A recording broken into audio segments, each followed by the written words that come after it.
Good morning to all of you. आप सभी का बहुत बहुत स्वागत है। उम्मीद करते हैं आप सभी बहुत अच्छे होंगे। सभी बच्चे जल्दी से लाइव आ जाइए और चलिए सेशन को स्टार्ट करते हैं। तो सभी को जय हिंद, नमस्ते, सभी को जय भारत। फटाफट से जल्दी से सभी बच्चे आ जाइए।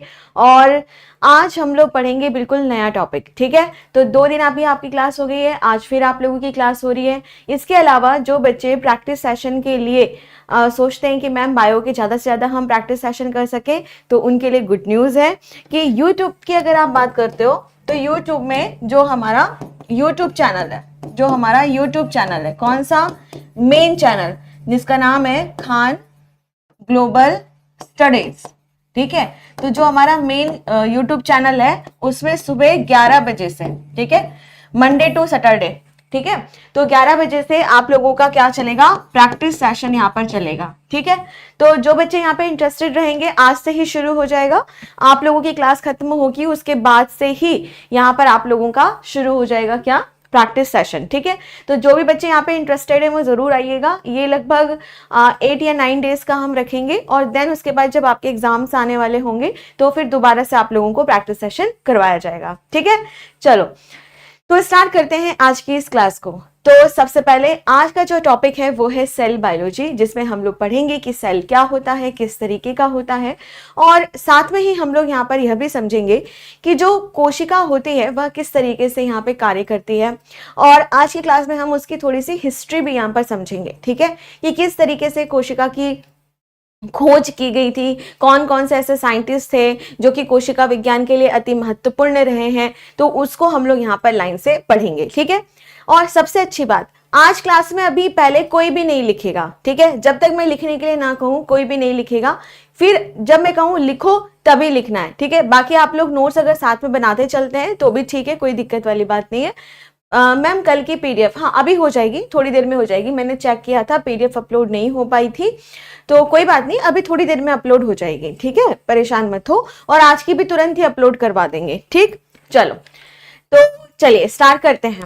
तो आज का जो हमारा सेशन यहाँ पर रहेगा उसमें हम बात करेंगे सेल बायोलॉजी के बारे में, कि भाई ये जो सेल है, सेल बायोलॉजी है, ये क्या होती है, क्या मतलब है इसका, सेल बायोलॉजी का क्या यहाँ पर मतलब होता है। हिंदी में अगर हम देखें तो हिंदी में इसे कहा जाता है कोशिका विज्ञान। क्या कहा जा रहा है बेटा, कोशिका विज्ञान, इसे यहाँ पर कहा जा रहा है, ठीक है। बहुत सारी पुस्तकों में अगर आप देखो तो सेल बायोलॉजी, कोशिका जीव विज्ञान, कोशिका विज्ञान, सब कुछ इस तरीके से यहाँ पर दिखाई देता है, ठीक है। मैम अगर कल की क्लास छूट गई है तो आज की क्लास कर सकते हैं, हाँ कर सकते हैं। आज मतलब आज का जो टॉपिक है बिल्कुल फ्रेश टॉपिक है, बिल्कुल फ्रेश टॉपिक है। गोल्डिंग्स के बारे में अभी मैं बताऊंगी बेटा, टैक्सोनॉमी करवाऊंगी ना तब अच्छे से आपको बताऊंगी, ठीक है। अभी परेशान मत हो, अभी जो टॉपिक चल रहा है ना आपका लाइन वाइज, उसको हम लोग यहाँ पर पढ़ते हैं, ठीक है। चलो अब आगे बढ़ते हैं। अब अगर मैं आपसे ये कहूं कि चिंटू तुम्हारा नाम क्या है, तो चिंटू यहाँ पर क्या कहेगा, चिंटू ये कहेगा कि मैम जब आपको मेरा नाम पहले से पता है तो आप क्यों पूछ रहे हो, है ना। तो जब आप यहाँ पर यह कहो कि भाई कि कोशिका का अध्ययन करना कोशिका विज्ञान कहलाता है, सेल की स्टडी करना सेल बायोलॉजी कहलाता है, तो मजा नहीं आ रहा, ठीक है। तो यहाँ पर हम क्या कहेंगे, साइटोलॉजी। अब यहाँ पर आगे आप देखो मैम कितने देर का प्रैक्टिस सेशन होगा, 1 से 1.5 घंटे का डेली अभी हम लोग रखेंगे 30 तारीख तक। और देन उसके बाद उसमें अलग अलग तरह के क्वेश्चंस कराऊंगी बच्चे, और फिर उसके बाद जब आपका जब सिलेबस कंप्लीट हो जाएगा उसके बाद फिर से मैं आप लोगों के क्वेश्चंस करवाऊंगी, ठीक है। और तब मैं आप लोगों को प्रीवियस ईयर के क्वेश्चंस भी करवाऊंगी, ठीक है। तो हाँ प्रीवियस ईयर के क्वेश्चंस भी करवाऊंगी, परेशान मत हो। चलो तो अब हम यहाँ पर बात करेंगे एक शब्द के बारे में जिसे हम कहते हैं साइटोलॉजी। एक शब्द यहाँ पर हम बात करेंगे जिसे हम सभी कहते हैं साइटोलॉजी, साइटोलॉजी, ठीक है। अब प्यारे बच्चों हमेशा इस बात को यहाँ पर ध्यान में रखना कि पहले ना एग्जाम में पूछा जाता था कि what is the meaning of cell biology, यानी कोशिका विज्ञान का क्या मतलब है, ठीक है।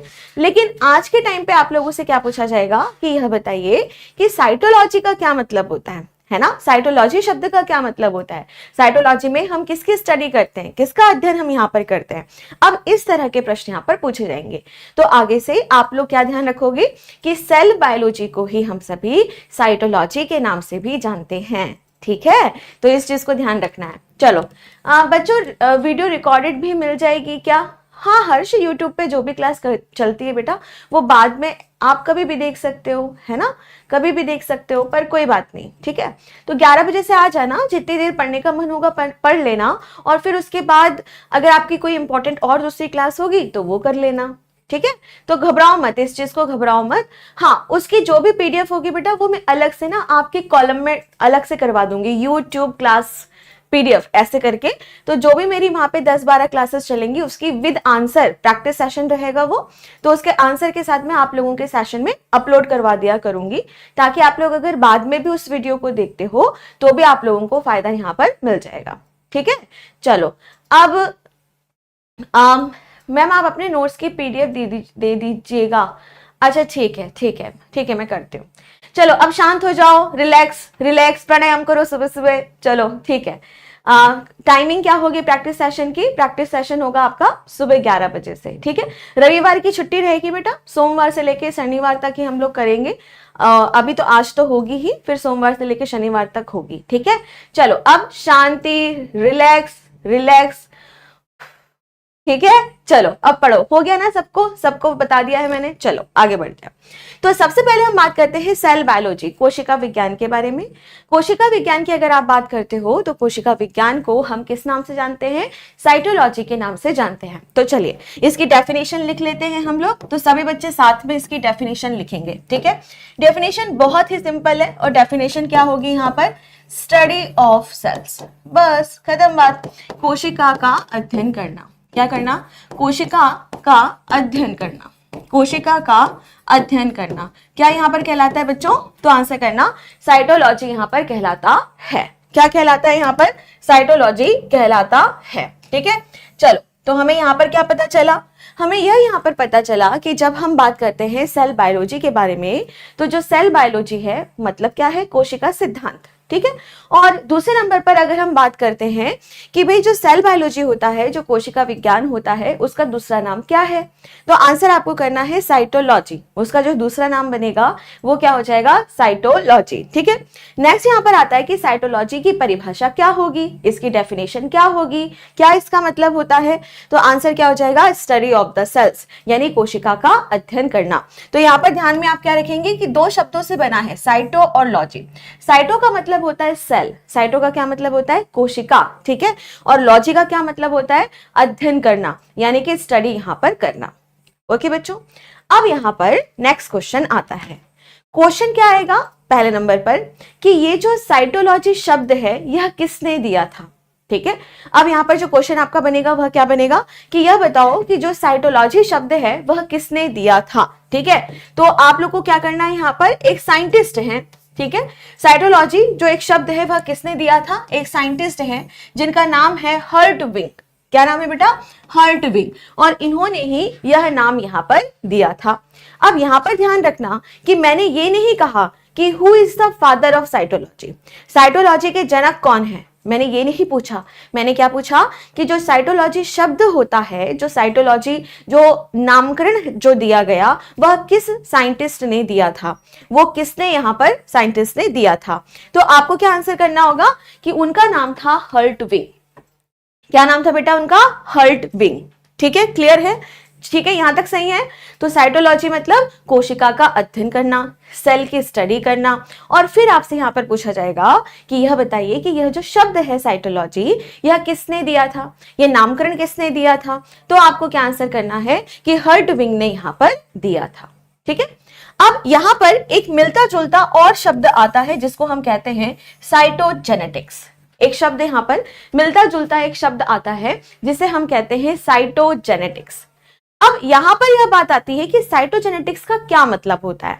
तो देखिए साइटोजेनेटिक्स की अगर आप बात करो तो यह दो शब्दों से मिलकर के यहां पर बना हुआ है, ठीक है।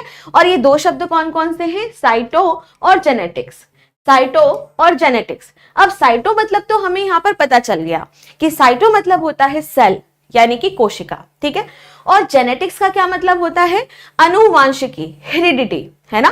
तो आप लोगों ने यह तो सब जानते ही होंगे कि माता पिता के जो भी लक्षण होते हैं, माता पिता के जो भी कैरेक्टर्स लक्षण होते हैं, चाहे वो गुण हो चाहे वो अवगुण हो, है ना, कोई अच्छी चीज हो, इंटेलिजेंसी हो, ठीक है, या फिर अगर हम बात करते हैं कि कोई भी बीमारी है वो भी कई बार माता पिता से उनके बच्चों तक यहाँ पर पहुंच जाती है।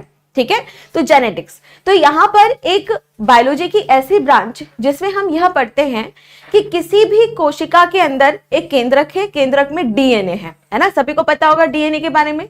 और डीएनए की अगर हम यहाँ पर बात करें तो डीएनए क्या होता है, डीऑक्सीराइबोन्यूक्लिक एसिड, जो कि एक अनुवांशिकी पदार्थ की तरह यहाँ पर कार्य करता है, एक हेरिडिटरी मटेरियल की तरह यहाँ पर यह कार्य करता है। ठीक है, और साथ में आपको क्या ध्यान में रखना है कि जो भी कैरेक्टर्स होते हैं, जो भी लक्षण यहाँ पर होते हैं, माता पिता से बच्चों तक पहुंचाने का काम डीएनए ही तो करता है ना। तो उन्हीं सबका अध्ययन कि भाई कोशिका किस तरीके से अनुवांशिकी में कार्यरत है, किस तरीके से वह हेल्प करती है, तो उसी को हम क्या कहते हैं, साइटोजेनेटिक्स। ठीक है, तो इंपॉर्टेंट क्या है यहाँ पर कि यह बताइए कि जो साइटोजेनेटिक शब्द है यह किसने दिया था, और आपको क्या आंसर करना है, H.J. Müller.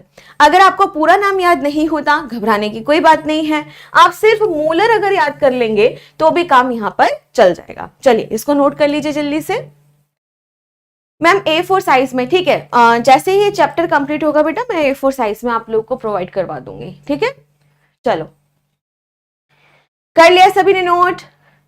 Happy morning, good morning बच्चों। चलो, तो सबसे पहले हमने क्या देखा कि जो साइटोलॉजी शब्द है वह किसने दिया था, आंसर करना, साइटोलॉजी शब्द हर्टविंग ने दिया था। और फिर तुरंत उसके बाद यहां पर क्वेश्चन क्या पूछेगा कि यह बताइए कि साइटोजेनेटिक शब्द किसने दिया था, तो आपको क्या आंसर करना है, मूलर ने दिया था। ठीक है, मूलर ने दिया था।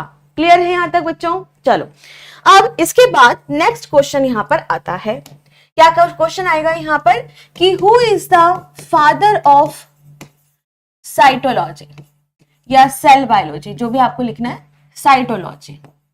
यहां पे अब आपसे पूछा जाएगा कि भाई यह बताइए कि कोशिका विज्ञान के जनक कौन है, कोशिका विज्ञान के जनक कौन है। अब आपसे यह प्रश्न यहां पर पूछा जाएगा। ठीक है, और आपको क्या आंसर करना है यहां पर, रॉबर्ट हुक। रॉबर्ट हुक, चलिए लिखेंगे यहां पे रॉबर्ट हुक। चलो फटाफट से इसको नोट करो, फिर आगे समझाती हूं। ठीक है, तो नाम देखो, साइटोलॉजी शब्द है वह किसने दिया था, हर्टविंग ने दिया था। लेकिन फादर ऑफ साइटोलॉजी कौन है, कोशिका विज्ञान के जनक कौन है, तो आंसर करना कि वो तो रॉबर्ट हुक है। ठीक है, अब हम समझते हैं कि रॉबर्ट हुक ने ऐसा क्या काम किया था कि इनको हम क्या कह रहे हैं, फादर ऑफ साइटोलॉजी यानी कोशिका विज्ञान के जनक। ऐसा इन्होंने कौन सा काम किया था, तो चलिए उसको हम लोग यहां पर समझते हैं। ठीक है, तो एक इमेज में आप लोगों को यहां पर दिखाती हूं। ठीक है, ये देखो ये वाली फोटो। ठीक है, देखो इसे अच्छे से। ठीक, अब यहां पर अगर हम देखें तो हमारे पास एक साइंटिस्ट है, और ये साइंटिस्ट कौन है, रॉबर्ट हुक है।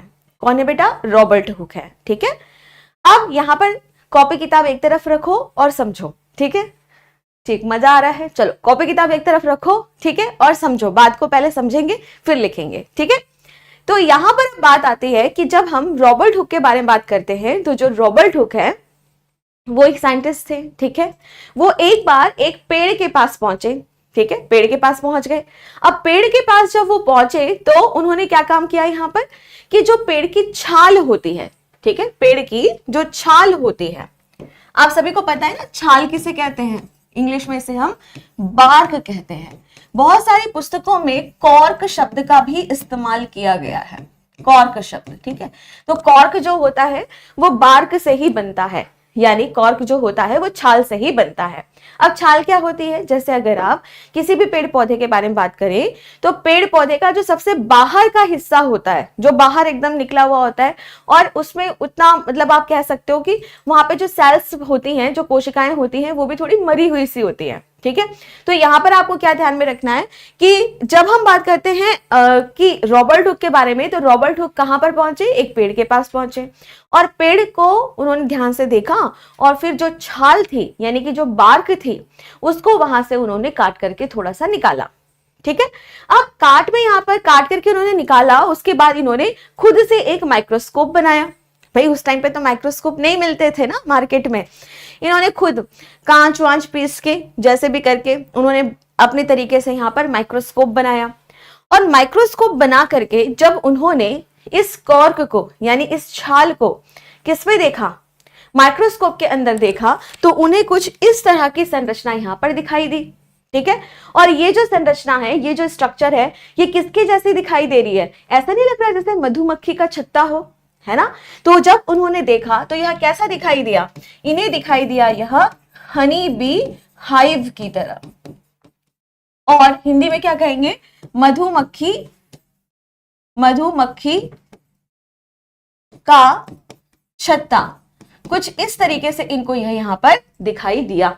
ठीक है, अब देखो बड़े ध्यान से यहां पर देखो। ठीक है, तो सबसे पहले हम लोगों ने यहाँ पर देखा कि भाई एक साइंटिस्ट है जिनका नाम है रॉबर्ट हुक, वो कहाँ पे पहुंच गए, एक पेड़ के पास पहुंच गए, और फिर पेड़ में जो यहाँ पर छाल है, जो यहाँ पर बार्क है, थोड़ी सी बार्क उन्होंने निकाली खुद से बनाए हुए माइक्रोस्कोप में। इन्होंने यहाँ पर यह क्या देखा बड़े ध्यान से, उन्हें क्या दिखाई दिया, मधुमक्खी के छत्ते के समान कुछ आकृति यहाँ पर दिखाई दी।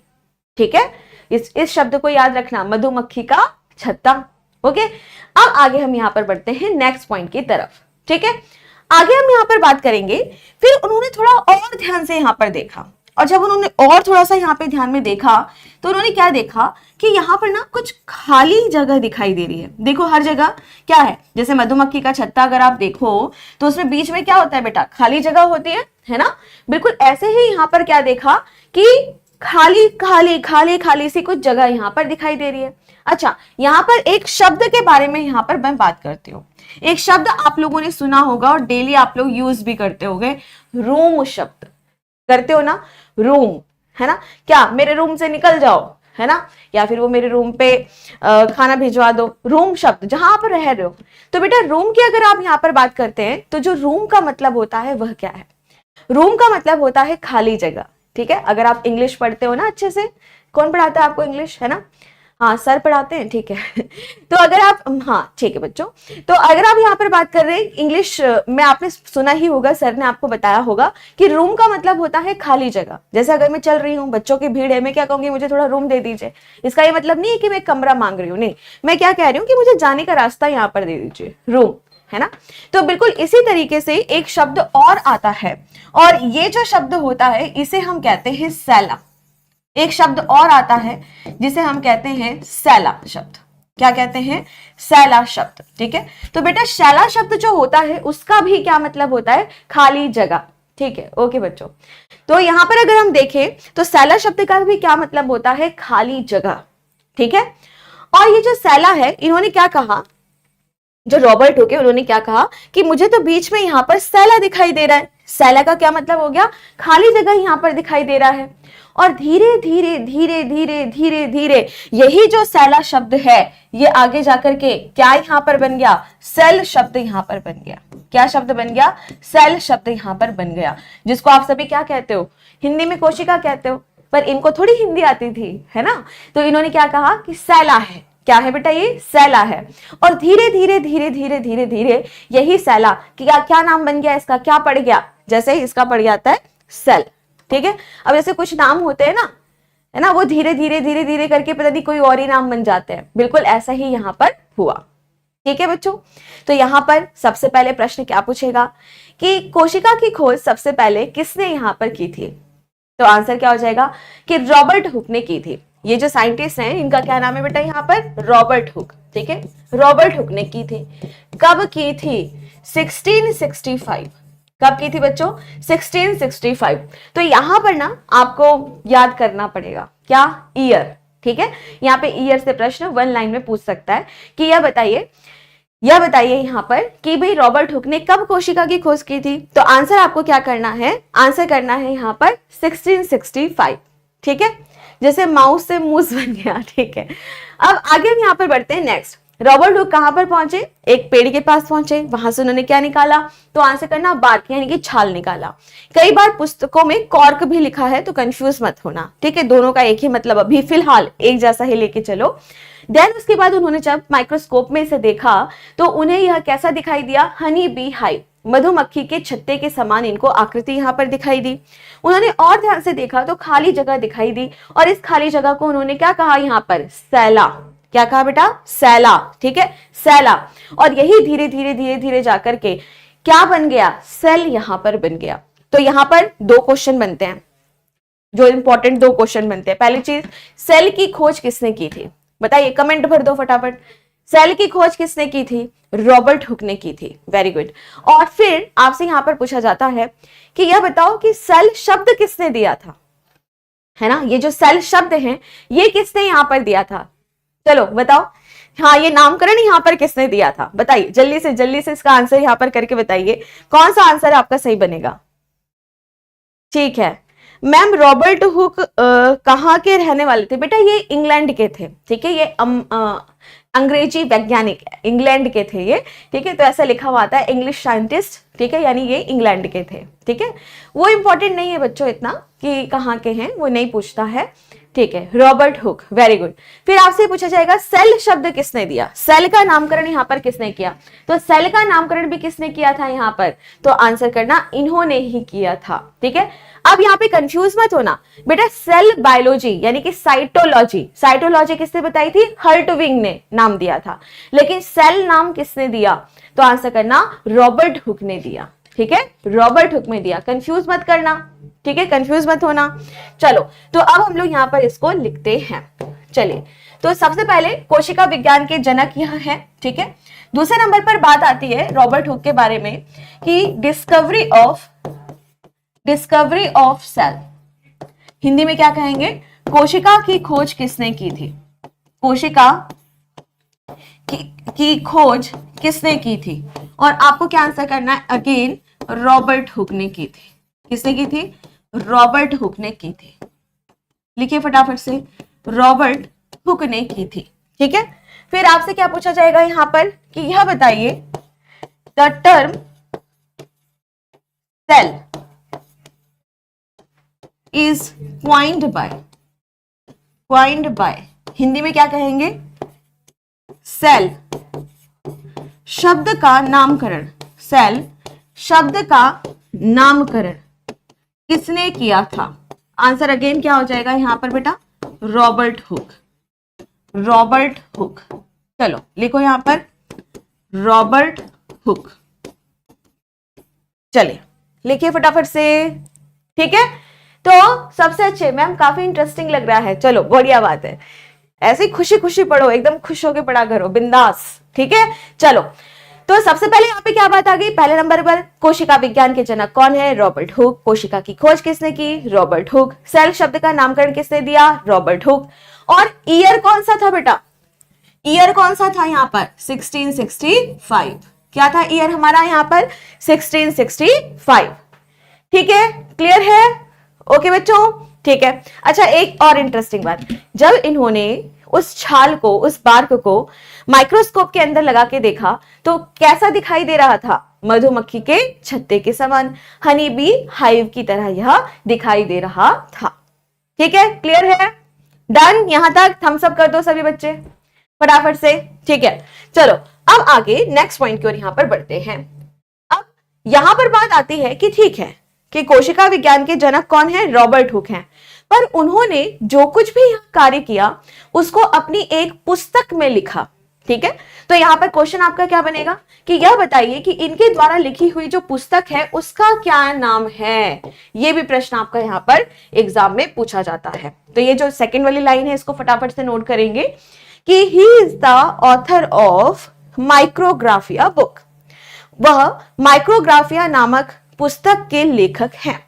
तो इन्होंने जो कुछ भी यहां पर देखा, सेल इन्होंने देखा और हनी बी हाइव, मधुमक्खी के समान जो आकृति यहां पर उनको दिखाई दिया, और साथ में सेला के बारे में जो कुछ भी इन्होंने वहां पे ऑब्जर्व किया था, जो कुछ भी उन्होंने वहां पर देखा था, उसको इन्होंने क्या काम किया? एक पुस्तक में लिखा, ठीक है।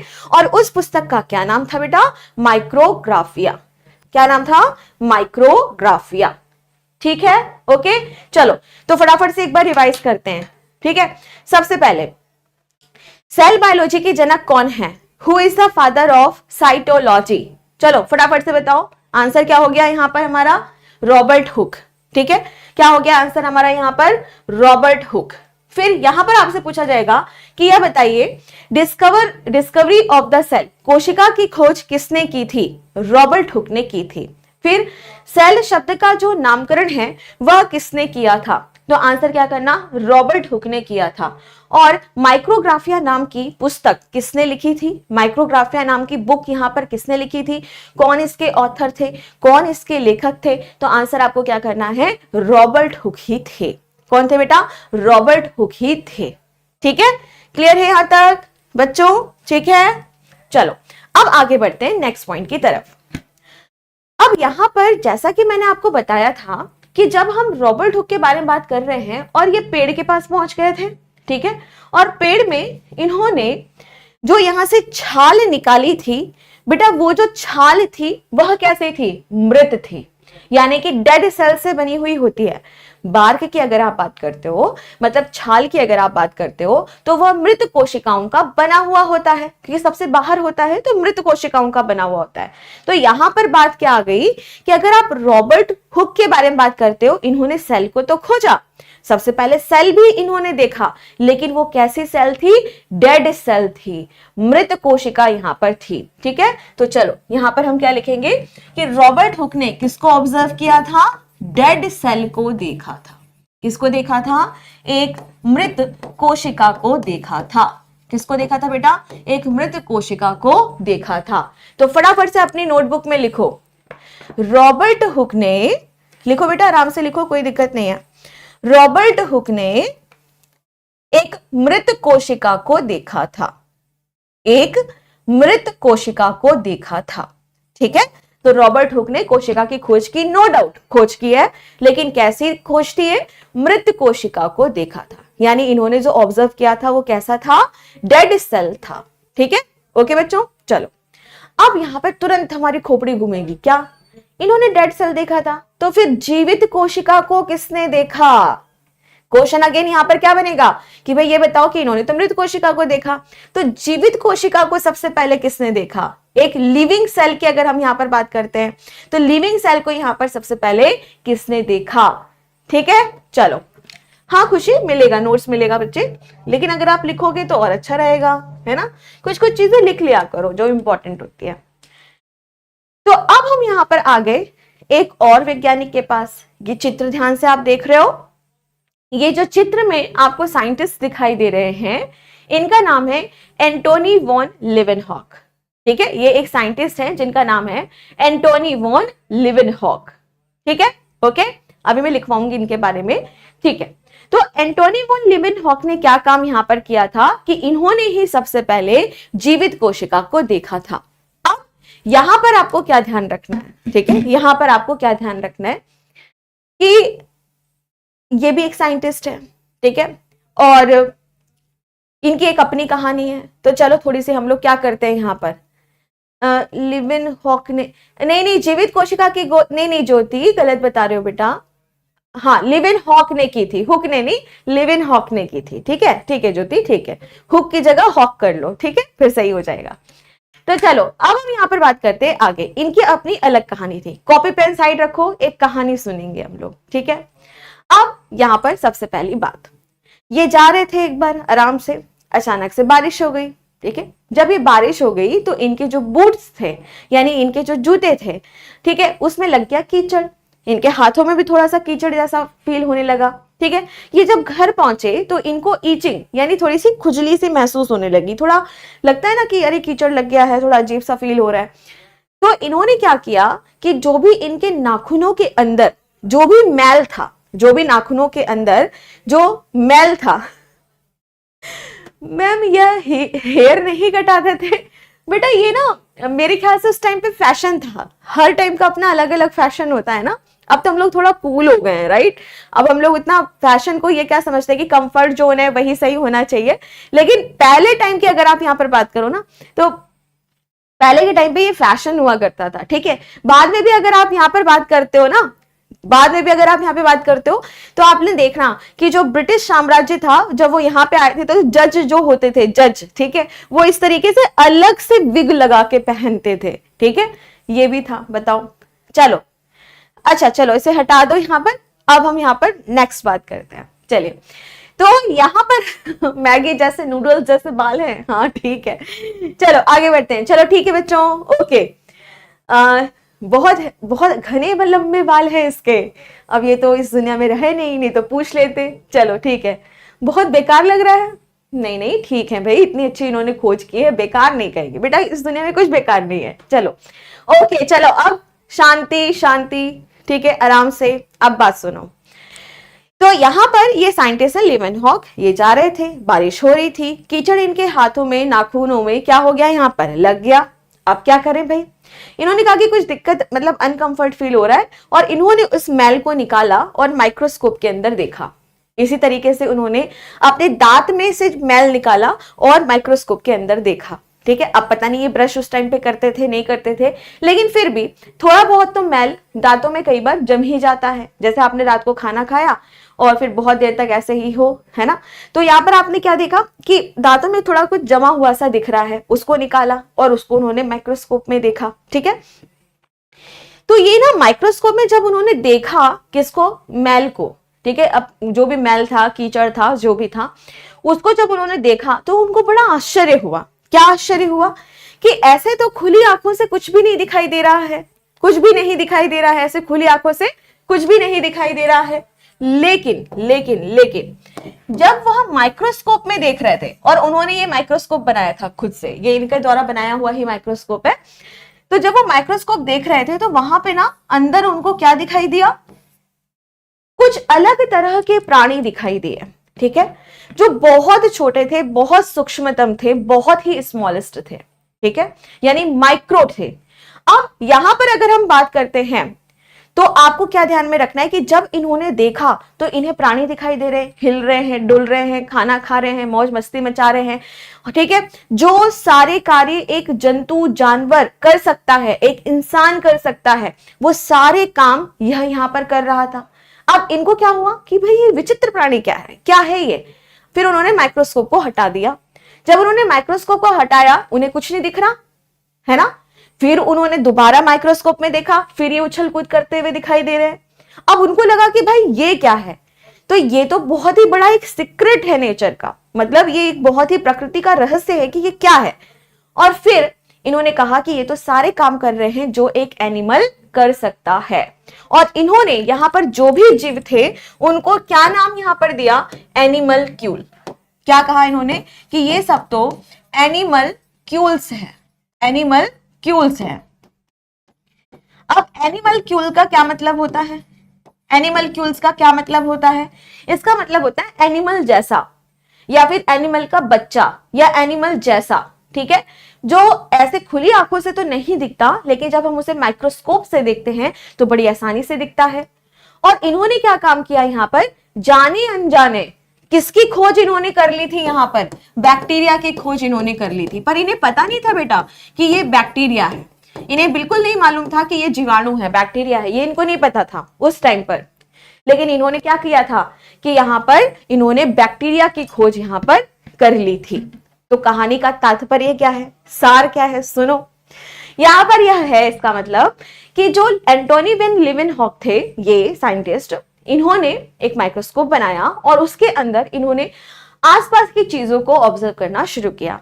सबसे पहले इन्होंने अपने पैरों में लगे, हाथ में लगे कीचड़ या नाखूनों की गंदगी या दांत की गंदगी, इनको देखना यहाँ पर शुरू किया।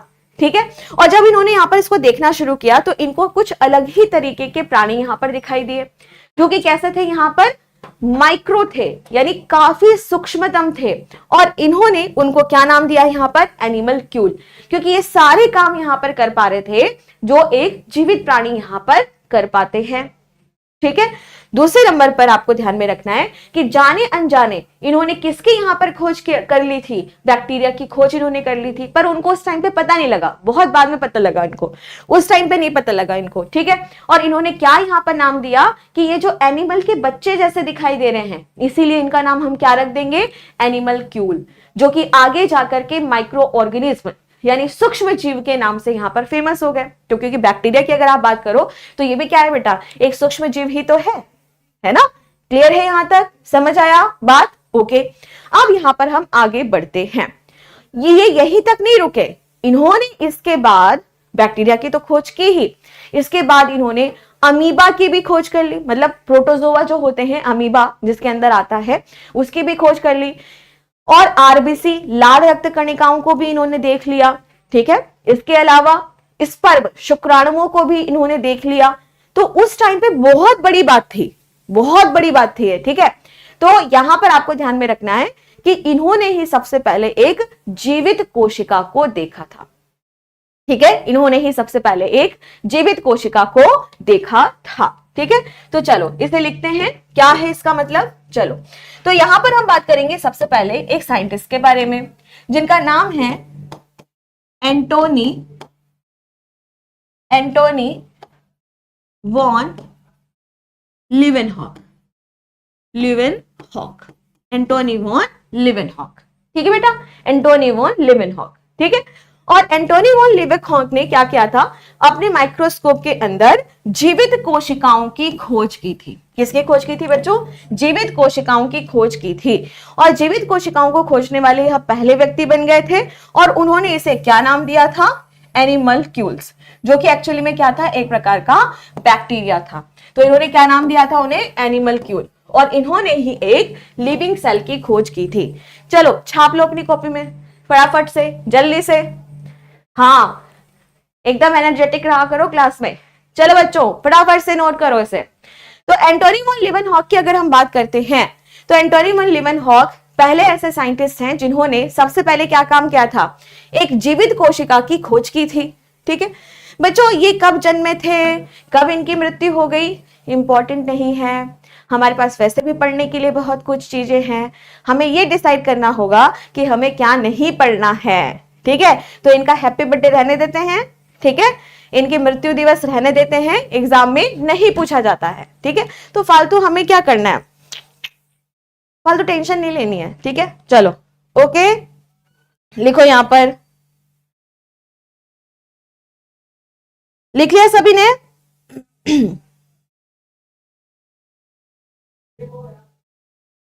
मैम ये कहाँ के रहने वाले थे? वैसे तो पूछता नहीं है पर डच थे। ये कैसे थे? यहाँ पे डच थे। एक बच्चा कह रहा है कि मैम इनकी शादी हुई थी। अरे बच्चों क्या करते हो तुम लोग, ठीक है। मैम इनका जन्म फिर भी तो बता ही दीजिए। 16वीं शताब्दी के आसपास हुआ था, है ना। ज्यादा तो मुझे याद नहीं है क्योंकि इंपॉर्टेंट नहीं है इसलिए, ठीक है। और 17वीं शताब्दी के आसपास ये चले गए थे, ठीक है। चलो ओके, ठीक है बच्चों, क्लियर है यहां तक? सभी ने लिख लिया है?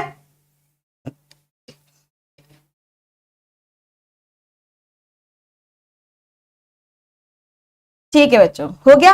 अच्छा अब यहां पर नहीं नहीं, जन्म और मृत्यु नहीं पूछा होगा। अच्छा सर ने लिखवाया बेटा, सर ने ना इसकी खोज का समय लिखवाया होगा, ठीक है। इसकी खोज का समय उन्होंने लिखवाया होगा। तो खोज का जो इसका समय है वो तो 1677 74 से ये क्या कर रहे थे यहाँ पर देख रहे थे, पर इन्होंने मेरे ख्याल से इन्होंने 1677 में इन्होंने खोज की थी, ठीक है। चलो जन्म इनका कम बेटा, जन्म कहां से हो जाएगा जब इन्होंने 1677 के आसपास 64 77 के आसपास तो इन्होंने खोज कर ली थी, है ना। तो यहां पर आपको क्या ध्यान में रखना है कि अच्छा मैम बता ही दीजिए, 1632, ठीक है, 1662 में इनका जन्म हुआ था, ठीक है। चलो एक बच्चा कह रहा है कि 1674 है। अरे भाई हम भी कुछ हैं मनीष, 77 जब बता रही हूं मैं बेटा 70। अब इसको रहने, इसीलिए तो कह रही हूं कि अगर आप गूगल करोगे अलग बताएगा, ठीक है, किसी बुक में देखोगे अलग बताएगा। यूजलेस चीज है, एग्जाम में पूछा नहीं जाता है इनका जन्म और मृत्यु, तो काहे परेशान हो रहे हो भाई, क्या दिक्कत हो गई है। चलो इनको हैप्पी बर्थडे बनाना है, ठीक है बेटा, मेरा बना लेना प्लीज, ठीक है, बर्थडे आने वाला है मेरा, ठीक है। चलो अब आगे बढ़ते हैं नेक्स्ट। चलिए अब नेक्स्ट पॉइंट की ओर हम यहां पर बढ़ते हैं। इसके बाद नेक्स्ट पॉइंट आपका बनेगा कि इन्होंने लिविंग सेल की खोज की थी। इन्होंने क्या की थी? यहां पर एक लिविंग सेल की इन्होंने खोज की थी, जीवित कोशिका की इन्होंने खोज की थी। ये बात तो हमें यहां पर पता है। और हमें यह भी पता है कि यहां पर जीवित कोशिका की अगर आप यहां पर बात करो तो इन्होंने बैक्टीरिया की खोज यहां पर की थी। किसकी खोज की थी बच्चे? यहां पर इन्होंने बैक्टीरिया की खोज यहां पर इन्होंने की थी। ठीक है, चले अब नेक्स्ट पॉइंट की ओर हम यहां पर बढ़ते हैं। नेक्स्ट पॉइंट, नेक्स्ट जो आपका यहां पर पॉइंट बनता है, बच्चों मैं क्या कह रही हूं, पढ़ाई पे ध्यान दो। ठीक है, चलो अब आगे बढ़ते हैं। नेक्स्ट, अरे बच्चे विश कर रहे हैं, बर्थडे करने दो। हमारे एडिटर सर आ गए हैं, ध्यान से पढ़ो। कोई इधर उधर की फालतू बातें करेगा तो ब्लॉक कर देते हैं सीधे, अभी से बता रही हूँ। ठीक है, चलो ओके, थैंक यू बच्चों, थैंक यू। अब चलो पढ़ाई पे ध्यान दो। अब सबसे पहले हम यहाँ पर बात करेंगे कि इसके अलावा इन्होंने स्पर्म, आरबीसी और प्रोटोजोआ की भी खोज इन्होंने यहाँ पर की थी। अब चलिए आगे हम यहाँ पर बढ़ते हैं। इनकी पुस्तक का क्या नाम था? अब यहाँ पर क्या बात आती है बेटा कि इनकी पुस्तक का यहाँ पर क्या नाम था? इनकी पुस्तक का नाम था secrets of nature. Secret of nature, चलो फटाफट से नोट करो, सीक्रेट ऑफ नेचर। इनकी पुस्तक का क्या नाम था? Secret of nature. ठीक है, अच्छा एक चीज आप लोग यहाँ पर बताइए जल्दी से मुझे कि जो रॉबर्ट हुक है उनके द्वारा लिखी गई पुस्तक का क्या नाम था? माइक्रोग्राफिया। वेरी गुड, क्या नाम था बेटा? माइक्रोग्राफिया। और इनके द्वारा लिखी हुई पुस्तक का क्या नाम था? एंटोनी वैन लीeuwenhoek ने कौन सी यहाँ पर पुस्तक लिखी थी? तो आंसर आपको क्या करना है? क्या? Secrets of the nature. और इन्होंने क्या देखा था यहाँ पर? सूक्ष्म जीवों को देखा था। बैक्टीरिया क्या है? सूक्ष्म जीव है ना? तो सूक्ष्म जीव को इन्होंने सबसे पहले यहाँ पर देखा था और इसी वजह से इनको क्या कहा गया? Father of the microbiology. क्या कहा गया इनको यहाँ पर? सूक्ष्म विज्ञान के जनक के रूप में भी इनको यहाँ पर जाना जाता है।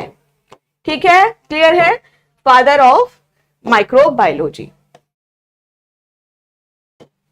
सूक्ष्म विज्ञान के जनक। चलो लिखो जल्दी से, फटाफट से। क्वेश्चन पूछते हैं यहां पर सबसे पहले। ठीक है, तो सबसे पहले हम यहां पर बात करते हैं। पहले नंबर पर प्रश्न आपसे पूछा जाएगा कि एक जीवित कोशिका की खोज किसने की थी? सबसे पहले क्वेश्चन पूछा जाएगा, एक जीवित कोशिका की खोज किसने यहां पर की थी? आंसर क्या करना है? Antonie van Leeuwenhoek. ठीक है, दूसरे नंबर पर इन्होंने जब जीवित कोशिकाओं की खोज की थी तो उनको क्या नाम दिया था? तो आंसर करना कि उन्होंने नाम दिया एनिमल क्यूल। ठीक है, नेक्स्ट हम यहाँ पर बात करते हैं, इसके अलावा बैक्टीरिया उन्होंने खोज की। बैक्टीरिया के अलावा उन्होंने स्पर्म यानी शुक्राणुओं की खोज की, आरबीसी लाल रक्त कणिकाओं की और प्रोटोजोआ की खोज की। इनके द्वारा लिखी हुई जो पुस्तक है, जो बुक है, उसका यहाँ पर क्या नाम है? तो आंसर करना सीक्रेट ऑफ द नेचर। क्या नाम है बच्चों? Secret of the nature. और फिर यहां पर आता है कि सूक्ष्म विज्ञान के जनक कौन है? तो आंसर करना कि सूक्ष्म विज्ञान के जनक यहां पर है हमारे एंटोनी वैन लीeuwenhoek। ठीक है बच्चों, क्लियर है? समझ आ गया यहां तक? चलो अब आगे नेक्स्ट पॉइंट की ओर यहां पर बढ़ते हैं। अब हम यहां पर बात करेंगे नेक्स्ट कि ये जो खोजना था ये तो खत्म हो गया। अब हम बात करते हैं यहां पे नेक्स्ट पॉइंट, और वो है अब सेल थ्योरी। सेल थ्योरी, चलिए हेडिंग डालिए, सेल थ्योरी यानी कोशिका सिद्धांत। कोशिका सिद्धांत, हिंदी में कई बार इसको हम सभी कोशावाद भी बोल देते हैं। ठीक है, चलो नोट करो। अब यहां पर सबसे पहले बात आती है सेल थ्योरी के बारे में। किसके बारे में बात आती है बेटा? सेल थ्योरी के बारे में यहां पर बात आती है। ठीक है, सेल थ्योरी क्या है, कोशिका सिद्धांत क्या है, उसको हम लोग यहां पर पढ़ेंगे। तो सबसे पहले हम लोग यहां पर बात करेंगे कि एक ऐसा सिद्धांत बनाया गया, एक ऐसा नियम यहां पर बनाया गया, एक ऐसी थ्योरी यहां पर बनाई गई कि कोई भी जीव, कोई भी प्राणी जो कि सेल से बना हुआ है, ऑब्वियसली सेल से ही बना होता है, कोशिका से ही बना होता है, वो इस को फॉलो करेगा, यानी इसको मानेगा, इस नियम का प्रतिपादन करेगा, इस नियम को मानेगा, फॉलो करेगा। ठीक है, तो जितने भी जीवित प्राणी होंगे वो सभी सेल थ्योरी को फॉलो करेंगे और वह सेल से बने हुए होंगे, और यही आपका क्या है यहां पर? सेल थ्योरी है। तो सबसे पहले यहां पर बात आती है कि सेल थ्योरी किसके द्वारा दिया गया था। सबसे पहले यहां पर क्वेश्चन क्या पूछा जाएगा कि यह बताइए कि जो सेल थ्योरी है वह किसके द्वारा दिया गया था। ठीक है, तो पहले समझो फिर लिखना। ठीक है बेटा, तो सेल थ्योरी की अगर हम बात करें तो सेल थ्योरी दो साइंटिस्ट ने दिया था, स्लीडन एंड स्वान ने। ठीक है, उनकी फोटो यहाँ पर लगी हुई है। तो सबसे पहले आपसे एग्जाम में पहले नंबर पर क्वेश्चन पूछता है कि सेल थ्योरी किसके द्वारा दी गई थी, सेल थ्योरी यहाँ पर किसके द्वारा दिया गया था, सबसे पहले यह प्रश्न यहाँ पर पूछा जाता है। तो आपको क्या आंसर करना है कि थियोडोर श्वान और मैथियस जैकब स्लेडन, ये दो साइंटिस्ट यहां पर थे जिन्होंने मिल करके यह थ्योरी दी थी।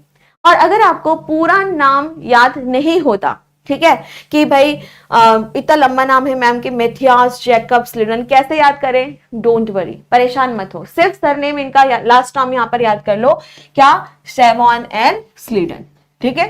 सिर्फ दो नाम अगर आप यहां पर याद कर लेंगे तो भी आप लोगों का काम यहां पर चल जाएगा, ठीक है, ओके।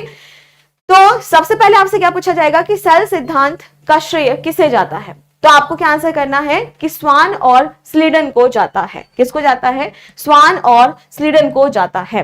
अब यहां पर नेक्स्ट पॉइंट, नेक्स्ट क्वेश्चन आपसे क्या पूछेगा, नेक्स्ट क्वेश्चन आपसे ये पूछेगा कि भाई यह बताइए कि इन्होंने जो नियम दिए थे वह नियम कौन कौन से थे, ठीक है, इन्होंने जो नियम दिए थे वह कौन कौन से थे। तो बेटा इन्होंने क्या दिया था, यहां पर 3 नियम दिए थे, इन्होंने क्या दिया था, यहां पर 3 नियम यहां पर दिया था। अब इसको हम लोग यहां पर समझते हैं, अभी नोट मत करो, साइड में रखो कॉपी किताब, पहले समझना है, ठीक है।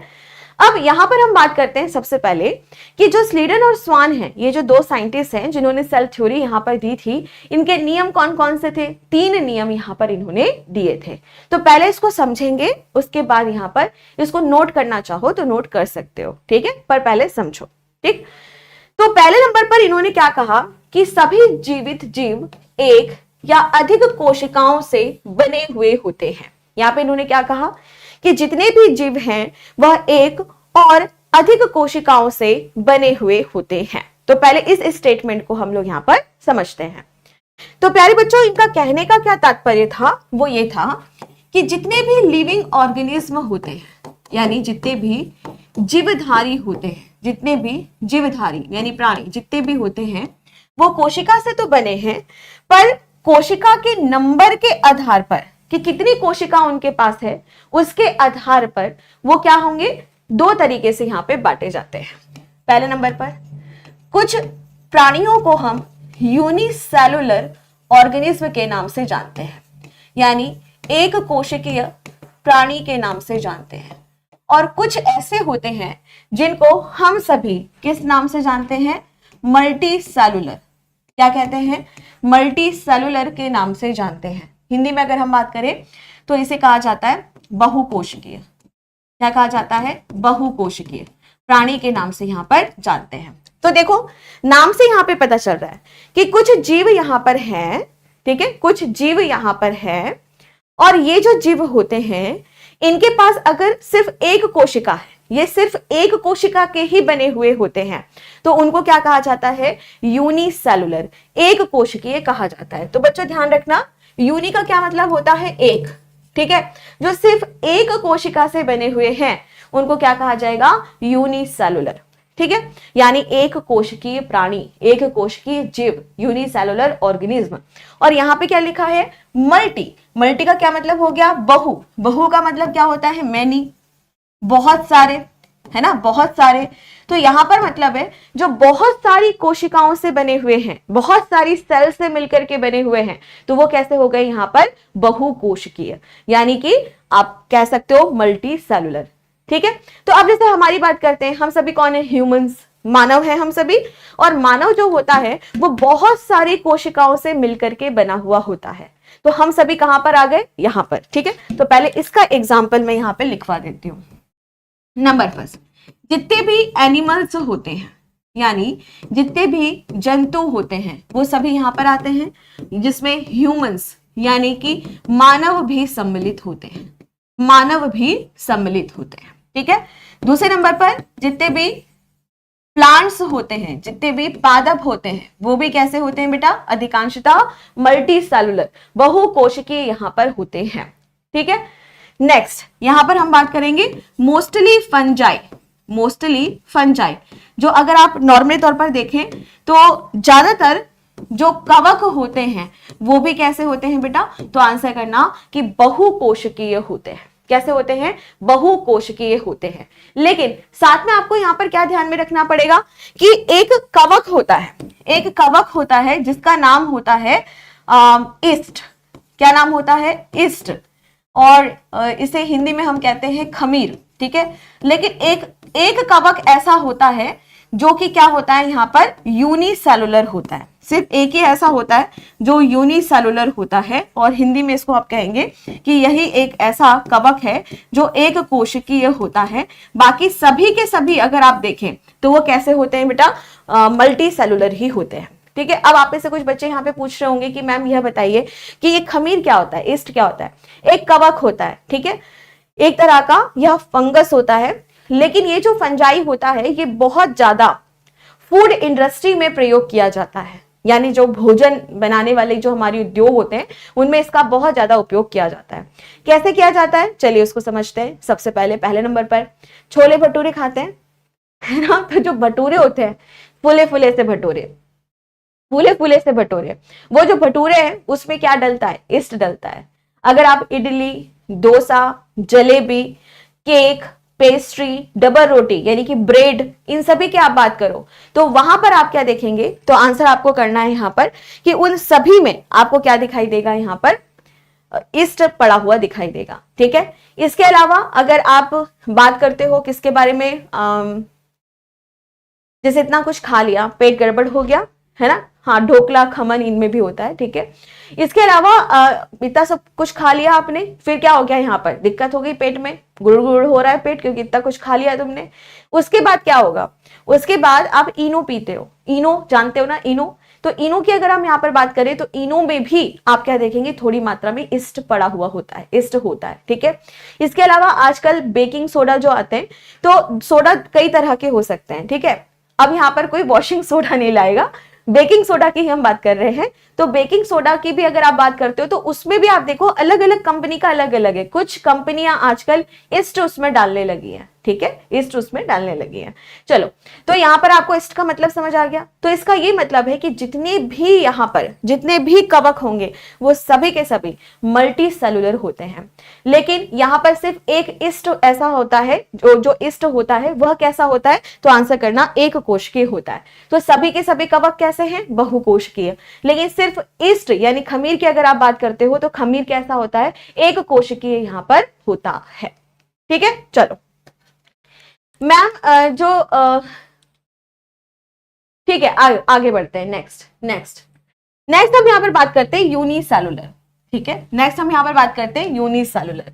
यूनिसेलुलर में आपको क्या ध्यान रखना होगा, सबसे पहले तो बैक्टीरिया, जितनी भी बैक्टीरिया होती हैं, जितने भी जीवाणु होते हैं, वो सभी के सभी कैसे होते हैं, यूनिसेलुलर। दूसरे नंबर पर blue green algae, blue green algae, blue green algae की अगर आप बात करो, इसे हम सभी कहते हैं नील हरित शैवाल, नील हरित शैवाल, ठीक है, यानी साइनोबैक्टीरिया। दूसरे नंबर पर जितने भी प्रोटोजोअन्स होते हैं, क्या होते हैं बेटा, प्रोटोजोआ, प्रोटोजोआ, वो सभी के सभी कैसे होते हैं, यूनिसेलुलर होते हैं। अब कुछ बच्चे कहेंगे कि मैम प्रोटोजोआ क्या होता है, ठीक है, प्रोटोजोआ क्या होता है, मन में आ रहा होगा प्रोटोजोआ क्या होता है। तो जैसे आप लोगों ने यहाँ पे पढ़ा होगा किसके बारे में, अमीबा के बारे में, है ना, किसके बारे में, अमीबा के बारे में, या फिर पैरामीशियम के बारे में, पैरामीशियम के बारे में आपने पढ़ा होगा, यहाँ पर प्लाज्मोडियम के बारे में, ठीक है। और आप लोगों ने यहाँ पे पढ़ा होगा यूग्लिना के बारे में, यूग्लिना के बारे में। तो ये सभी के सभी क्या होते हैं, ये सभी के सभी प्रोटोजोआ होते हैं। क्या होते हैं बच्चों, यहाँ पर ये सभी के सभी प्रोटोजोआ होते हैं, ठीक है। तो पहले इसको नोट कर लीजिए कि जितने भी जीवधारी होते हैं उन्हें हम दो तरीके से बांट के पढ़ते हैं। पहला होता है यहाँ पर यूनिसेलुलर, जिसका मतलब एक कोशिकीय, एक कोशिका से यह बना हुआ है। और दूसरी तरफ अगर आप यहाँ पर देखते हो मल्टी सेलुलर, बहुकोशिकीय, जो बहुत सारी कोशिका से मिलकर बना है। और इसके एग्जाम्पल आपको याद करने पड़ेंगे, ठीक है बेटा, हो गया, ठीक है, लिख लिया सभी ने, चलो लिखो फटाफट से, फिर टाइम हो रहा है, 5 मिनट बस बचे हैं हमारे पास। चलो अब आगे नेक्स्ट पॉइंट की ओर यहां पर बढ़ते हैं। तो ये हमने बात समझ लिया। तो ये जो हमें पहले पहला जो कथन है यहाँ पर कि सभी जीवित जीव एक या अधिक कोशिकाओं से बने हुए होते हैं, इसका क्या मतलब है? एक से बने हैं, है ना, वन से बने हैं यानी यूनिसेलुलर होंगे। और दूसरे नंबर पर अधिक से बने हैं, इसका क्या मतलब हो गया यहाँ पर? Multi cellular. क्या हो गया बच्चों यहाँ पर? Multi cellular. ठीक है, चलो अब आगे हम यहाँ पर बढ़ते हैं। कोशिका जीवन की सबसे बुनियादी इकाई है, क्या है? यूनिट है। तो the cell of the most basic unit of the life. और ये बात तो हमें पता है कि अगर कोई भी यहाँ पर जीवित प्राणी है तो वह किससे बना हुआ होगा? सेल से बना हुआ होगा, यानी कि कोशिका से यह यहाँ पर बना हुआ होगा। ठीक है, क्लियर है बेटा? ओके यहां तक। चलो अब आगे नेक्स्ट पॉइंट की ओर यहाँ पर बढ़ते हैं। अब ये जो तीसरा पॉइंट यहाँ पर लिखा है ये है most important. Most important, most important, बहुत ज्यादा आपके एग्जाम में पूछा जाता है कि सभी कोशिकाएं पहले से मौजूद कोशिकाओं से ही उत्पन्न होती हैं। All cells arises only from the pre-existing cells। ठीक है, अब इसका क्या मतलब यहां पर है उसको हम समझते हैं। देखिए, आप अभी कितने साल के हो? कुछ बच्चे 15 साल के हैं, कुछ 16 साल के हैं, कुछ 18 साल के होने वाले हैं। ठीक है, ओके, ठीक है। लेकिन अगर मैं आपकी बात करूं आरबीसी के बारे में, किसके बारे में? आरबीसी के बारे में। ठीक है, आरबीसी के बारे में। तो आरबीसी की अगर आप यहां पर बात करो, यानी लाल रक्त कणिकाओं के बारे में बात करो, तो लाल रक्त कणिकाओं की जो जीवन अवधि होती है वह कितने दिनों की होती है?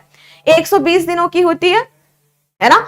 अब अगर आप अपने शरीर के बारे में बात कर रहे हो, ठीक है, हम 13 साल के हैं, चलो ठीक है, एक बच्चा कह रहा है 50 साल के हैं, अच्छा चलो ठीक है, ओके, जितने भी साल के हो। तो चलो अब हम यहाँ पर बात करते हैं आरबीसी की जो जीवन अवधि होती है वो कितनी होती है? 120 दिनों की होती है, दिनों की होती है, 120 दिनों की होती है। ठीक है, और फिर क्या होता है धीरे धीरे यहाँ पर कि 120 दिन बाद आरबीसी यहाँ पर मर जाती है। अब आप अपने आप को देखो, आप 13 साल के हो, 14 साल के हो, 16 साल के हो, है ना, या 60 साल के हो। ठीक है, तो यहाँ पर आप क्या देख रहे हो कि भाई लेकिन आज भी तो हमारे अंदर खून है, आज भी तो हमारे अंदर लाल रक्त कणिका है, ये कैसे हो सकता है? इसका ये मतलब है कि जब लाल रक्त कणिकाएं मर रही थी, जब लाल रक्त कणिकाएं मर रही थी, मरने से पहले उन्होंने अपनी जैसी नई कोशिकाओं का निर्माण किया। क्या किया उन्होंने बेटा? यहाँ पर अपनी जैसी नई कोशिकाओं का निर्माण किया। और यही क्या कहलाता है कि जो नई कोशिकाएं हैं वो पहले से पूर्वत कोशिका, जो नई कोशिकाएं हैं वो पुरानी कोशिकाओं से ही उत्पन्न यहां पर होती हैं। और ऐसे ही तो सेल्स यहां पर क्या होती हैं? बनती चली जाती हैं। क्या हो जाता है बेटा? बनती चली जाती हैं। ठीक है, और जब एक सेल से नई सेल यहां पर बनती है तो उसे हम सभी किस नाम से जानते हैं? सेल डिवीजन के नाम से जानते हैं। सेल डिवीजन यानी कोशिका विभाजन के नाम से जानते हैं। कोशिका विभाजन के नाम से हम जानते हैं। ठीक है बच्चों, आगे बात समझ यहाँ तक? चलो, तो यहाँ पर क्या कह रहा है कि सभी कोशिकाएं पहले से मौजूद कोशिकाओं से ही उत्पन्न यहाँ पर होती हैं। All cells arises only from pre existing cell, pre existing cells. ठीक है, ओके बच्चों। मैम 60 साल वाला बच्चा, लड़का तैयारी नहीं, अरे बच्चों मजाक नाम की भी कोई चीज होती है या नहीं होती है? इतना सीरियस हो जाओगे जिंदगी में? चलो हो गया यहाँ तक, ओके। तो ये 3 नियम यहाँ पर दिए हुए थे, लेकिन जो सबसे ज्यादा इंपॉर्टेंट नियम है वो कौन सा है? ये थर्ड वाला। कौन सा है यहाँ पर? थर्ड वाला।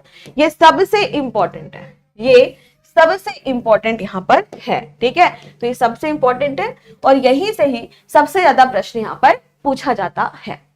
अब आगे हम यहाँ पर बात करते हैं नेक्स्ट पॉइंट की तरफ।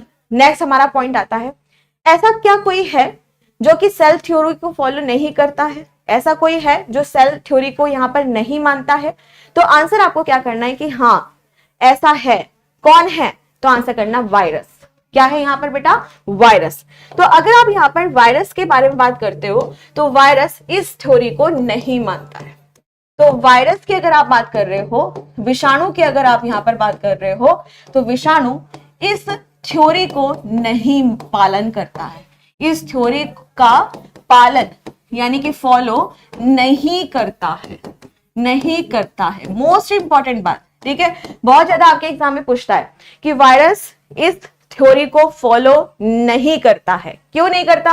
क्योंकि वायरस कभी भी किसी भी कोशिका का बना ही नहीं है। वायरस में कोई भी कोशिका नहीं होती है, ठीक है। अब कुछ बच्चे कहते हैं मैम कोरोना, कोविड, ये वो, नहीं बच्चे, नहीं नहीं नहीं। अगर आप वायरस के बारे में बात कर रहे हैं तो वायरस किस, ये जो सेल थ्योरी है हमारी, इसको फॉलो नहीं करता है, ठीक है।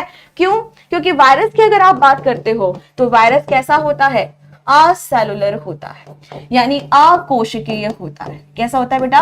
अकोशिकीय होता है, यानी जिसमें कोई भी कोशिका नहीं है, कोई भी कोशिका नहीं है, नो सेल, नो सेल, कोई भी कोशिका इसमें नहीं है, ठीक है। तो ये इसको फॉलो नहीं करता है।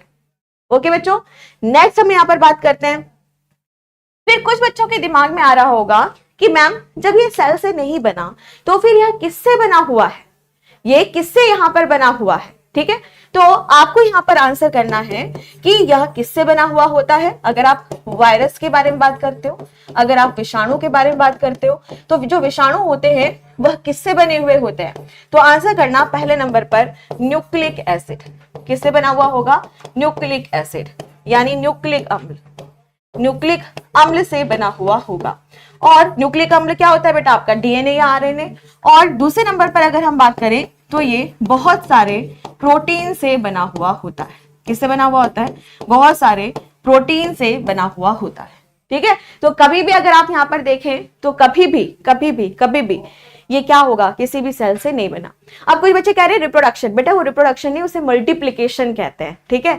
आगे हम यहां पर बढ़ते हैं, नेक्स्ट पॉइंट। एक और पॉइंट मैं यहां पर लिखवा रही हूं कि वायरस के बारे में लिखवा रही हूं कि it is the connective link, it is the connective link between living and non-living, living and non-living, and non-living।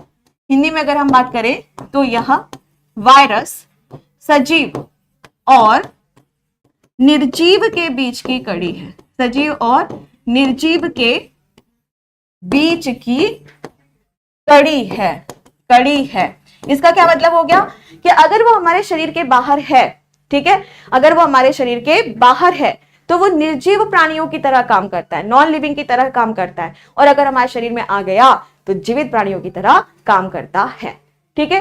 बेटा ये जो नंबर एक्सचेंज हो रहे हैं, क्यों हो रहे हैं? गलत बात। चलो, तो आज के सेशन को हम इतना ही रखते हैं। उम्मीद करती हूं कि आपको अच्छे से समझ आया होगा। अब इसके बाद 11 बजे Khan global studies YouTube channel पर मिलते हैं, जहां पर मैं आपको कराऊंगी प्रैक्टिस सेशन। और साथ में ही यह बात ध्यान रखना कि अब आपकी क्लास जो एप्लीकेशन में है वो नेक्स्ट गुरुवार को अब यहां पर होगी, ठीक है। इसकी पीडीएफ आप लोग को मिल जाएगी। Thank you so much, take care, bye bye, Jai Hind, जय भारत।